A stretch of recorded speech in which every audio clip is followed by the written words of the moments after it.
Le Palais du Thau est le siège historique de l'archevêché de Reims, appuyé à la cathédrale de Reims, qui est une des plus belles cathédrales médiévales de France.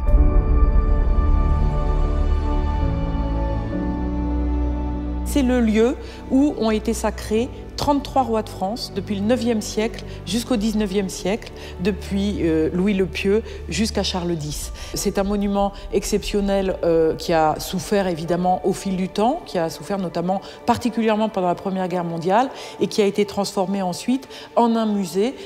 qui recelait un certain nombre de trésors afférents justement à cette histoire des sacres des rois de France. Le Centre des Monuments Nationaux s'est attelé à un chantier d'une ambition majeure, un chantier de restauration complète du Palais du Thau, y compris d'ailleurs un de ses trésors, la chapelle palatine. Chantier aussi qui est non seulement une restauration de ce monument majeur, mais qui est la création d'un nouveau musée, un nouveau musée des sacres des rois de France, un musée qui permettra de mobiliser les trésors, en particulier le trésor de la cathédrale de Reims, un des plus beaux trésors d'orfèvrerie en particulier, mais aussi de textiles, de vêtements de France. Donc mobiliser ce trésor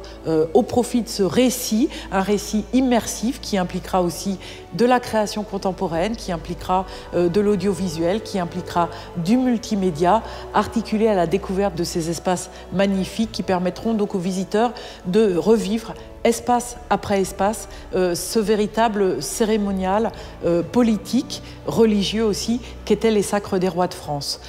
Point d'orgue peut-être de ce projet, j'évoquerai la chapelle palatine avec une commande de vitrail contemporain confiée à Anne et Patrick Poirier, un couple de très grands artistes français qui se sont attelés à la tâche de créer à la fois un autel pour cette chapelle, mais aussi une série de vitraux magnifiques inspirés par ce thème du pli présent évidemment dans les sculptures très célèbres de la cathédrale de Reims, pli présent dans les vitraux, pli présent aussi d'ailleurs dès l'origine à l'intérieur du Palais du Thau, notamment sur ces lourdes tentures qui en ornaient les murs.